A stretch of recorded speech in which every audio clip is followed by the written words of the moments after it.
Hi and hello friends, welcome back to Honey's Nest. இன்றைக்கி நம்ம நல்லா ஸ்பைசியான எக் புர்ஜி பிரியாணி எப்படி பண்ணுறதுன்னு பார்க்கலாம்.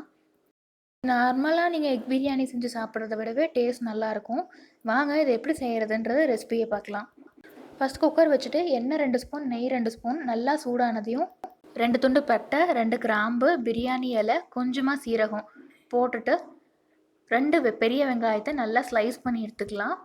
கூடயே வெங்காயம் வதங்குறதுக்கு தேவையான அளவுக்கு உப்பு, அப்புறம் பச்சை மிளகாய் எல்லாம் போட்டு நல்லா வதக்கிட்டு வெங்காயம் வதங்கினதையும் இஞ்சி பூண்டு பேஸ்ட் நல்லா பச்சை வாசம் போகிற அளவுக்கு வதங்கட்டும். அப்போ தான் டேஸ்ட் நல்லாயிருக்கும். இல்லைனா இஞ்சி பூண்டு பச்சை வாசம் அடித்தா நல்லா இருக்காது.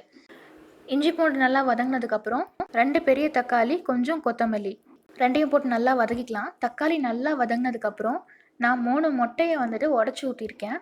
ஸோ அதை நல்லா கலக்கி விட்டுக்கோங்க. அது கூடயே 1/4 ஸ்பூன் மஞ்சத்தூள், 1 ஸ்பூன் மல்லித்தூள், 3/4 ஸ்பூன் மிளகாத்தூள், பச்சை மிளகா போட்டிருக்கோம் அதனால் மிளகாத்தூள் பார்த்து ஆட் பண்ணிக்கோங்க, 1 ஸ்பூன் கரம் மசாலா எல்லாம் போட்டு பச்சை வாசம் போகிற அளவுக்கு வதக்கிட்டு அதுக்கப்புறம் நம்ம வேணுங்கிற அளவு அரிசிக்கு தேவையான தண்ணியும் ஊற்றி எடுத்துக்கலாம்.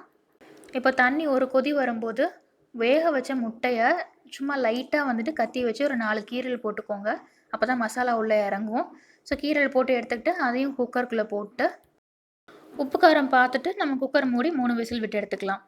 காரம் பத்தலைன்றவங்களுக்கு இதுக்கு மேலே மிளகாத்தூள் போடாதீங்க. பச்சை மிளகாய் போட்டிருக்கிறதுனால நம்ம மிளகுத்தூள் போட்டுக்கலாம். ஏன்னா இதுக்கு மேலே நீங்கள் மிளகாத்தூள் ஆட் பண்ணிங்கன்னா அதனுடைய டேஸ்ட் தனியாக தெரியும். அதனால் வேணுங்கிறவங்க மிளகுத்தூள் போட்டுக்கோங்க. இப்போ பாருங்கள் நல்லா வெந்து வந்துருச்சு. ஸோ இதில் முட்டையை மட்டும் தனியாக வெளியே எடுத்துகிட்டு ஒரு கை கொத்தமல்லியை நல்லா பொடியாக கட் பண்ணி தூவி விட்டு அதையும் சேர்த்து நல்லா கரண்டி வச்சு நல்லா கிளறி எடுத்துக்கோங்க. அவ்வளோதான் ஃப்ரெண்ட்ஸ், சூப்பரான முட்டை புர்ஜி பிரியாணி ரெடி ஆகிடுச்சு. சர்வ் பண்ணும்போது தட்டில் முட்டையை வச்சு சர்வ் பண்ணிக்கலாம்.